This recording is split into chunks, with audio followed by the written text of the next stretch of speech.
Yeah, it was my first Superpole, yeah. Had a really good weekend so far, and we made it through easily into Q2, and then in Q2 we actually had a bit of a problem. I made my way back to the pits, and fortunately the team fixed it in about 1.5 to 2 minutes, so we didn't lose too much time. And I only got out with about 3 or 4 minutes to go, and managed to obviously put a lap in to get us into the Superpole, which is my first ever Superpole. Yeah, the one lap Superpole was a difference for sure. Honestly, we've had a real tough weekend. Two sessions was basically bad weather. We didn't get many laps in, and the other 2 dry sessions we had some technical issues. So we've actually not done many laps. I feel we've got a good pace. It's just a matter of getting the tyre to last and be fast on the last few laps. Yeah, really confident. If I'm honest, it was frustrating yesterday. We're not P10, you know. It was disappointing to be there, but we just couldn't get the bike working. We tried a few different things, but with the weather, we weren't able to really get enough track time to see if it worked. So we went into qualifying a little bit blind. But we made a lot of changes yesterday. We changed probably about 7 different things on the bike, quite big things: gearing, wheelbase, spring rate, quick shifter, handlebar height, a lot of stuff. And we had a reason for changing everything. We went out this morning, led a little bit of the session, and finished second, 0.1 off Shaky, who was quickest. So yeah, definitely a lot more confident now going into the race. But it's just a shame we're going to have to start from 10th on the grid.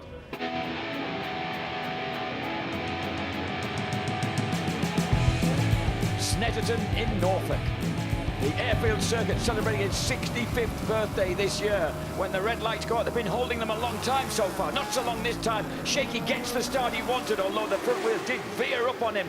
And that gave Leon Haslam just that little bit of a break into the first turn, but Shaky holds it. Oh, no! There's about 3 off there. Let's have a look. And it's Christian who got caught up in that. Is that Jack Kennedy? Is that Ellison one of them as well? Ellison's down. Well, I just got taken out, unfortunately, turn 2.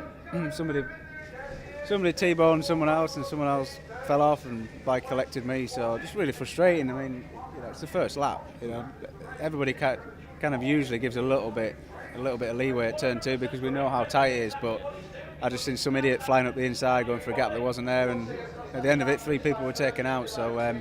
Hopefully, he'll be reprimanded and had a word with. Obviously, I was involved in an incident last week, which was completely different to that. When it's that kind of busy, you've just got to be aware of what's going on around you, and it didn't look like the guy was. He just went for a gap that wasn't there. So just disappointed, put a lot of hard work into this, and we were sort of second this morning in warm-up, found a good pace. 0.1 off the quickest, and I was up for a good race. So just really disappointed just to be taken away like that. Haslam, who's won the first race of all 3 meetings, the last 3 meetings, suddenly has clear track ahead of him on the JG Speedfit Kawasaki. Oh, and Laverty and Hickman have had a coming together. Laverty and Hickman, it's coming out of Montreal, and the Tyco BMW, the JG Speedfit Kawasaki, if something's happened, obviously, there. Something's happened there, Jack. Yes. Let's have a look. So we're looking for back a shot now. Oh, no, yeah, that was actually, yeah, a little bit self-inflicted by Hickman, actually. Tried to get up the inside of Glen Irwin. Shaky Burner, 149.6. Haslam, 151.2. Now that's tyre. James, he said that they hadn't run the tyre the whole distance. That's the tyre. Tucks right into the slipstream of the Kawasaki, and then he dives out, takes the inside line, hits the brakes. Haslam, usually very demonically late on the brakes, has no answer, and the Be Wiser Ducati moves through the second.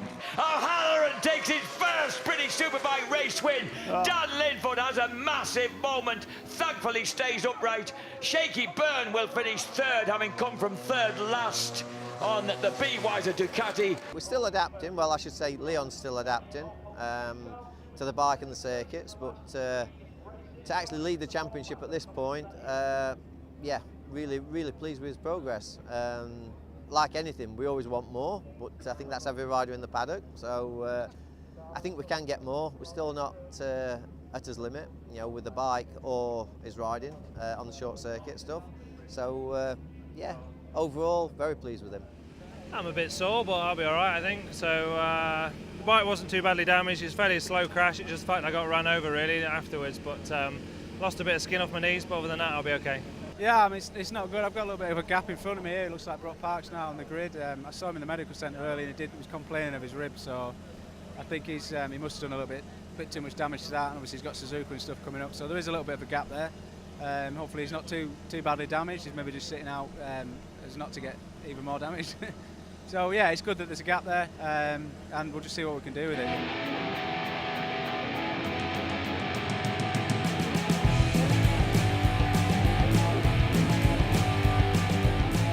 This time they're out, and all three of them get a flying start off the front row of the grid. Number 5, Stuart Easton, is running in 16th place. Haslam. And that's typical Leon Haslam. When the bike's not perfect, he still rides it. There's number 47, Richard Cooper. Right behind him, the flame-spitting number 77 of James Ellison. A man who's struggling in 12th place from down on the What's grid. happened to Ellison's season? He's a definite championship kind of, I won't say contender because he's not, but certainly we tipped him to be right at the front of this championship all year. So the very relatively veteran Cumbrian with a lot of work to do as we watch the continuing battle between Hickman and Irwin. As Michael Laverty takes a look underneath Leon Haslam in the background. Has he got him? No.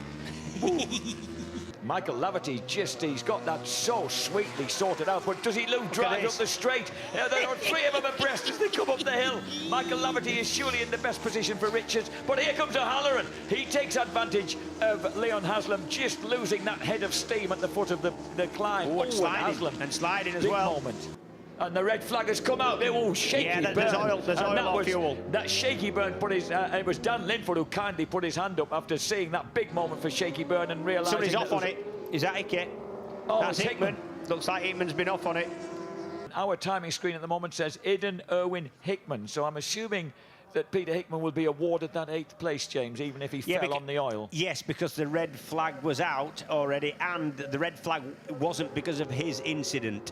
And yet, in race 1, we got away good, put in a good lap time early on, was comfortable, sat with the leaders, in fact, catching the front few. And then, unfortunately, Irwin's bike had misfire or something along them lines. It cut out anyway, so I hit the back of him at turn 2, which was not his fault, not my fault, really. And unfortunately, just flicked me over onto the floor, and then Michael Laverty ran me over. So that was race 1 out of the way with, but my lap time had put a 6 on the grid for race 2, so at least that wasn't too bad. Obviously another rider had crashed on circuit, left a bit of oil down or water down or some sort of fluid anyway, and unfortunately I high-sided myself coming out of the S's on the back straight, and luckily for me, I'm all right, apart from being bashed about a bit more, and the red flag had actually just come out before it, but obviously I didn't see it, so I think the call had been made before the flags managed to actually get out at each post, but just unfortunate, really.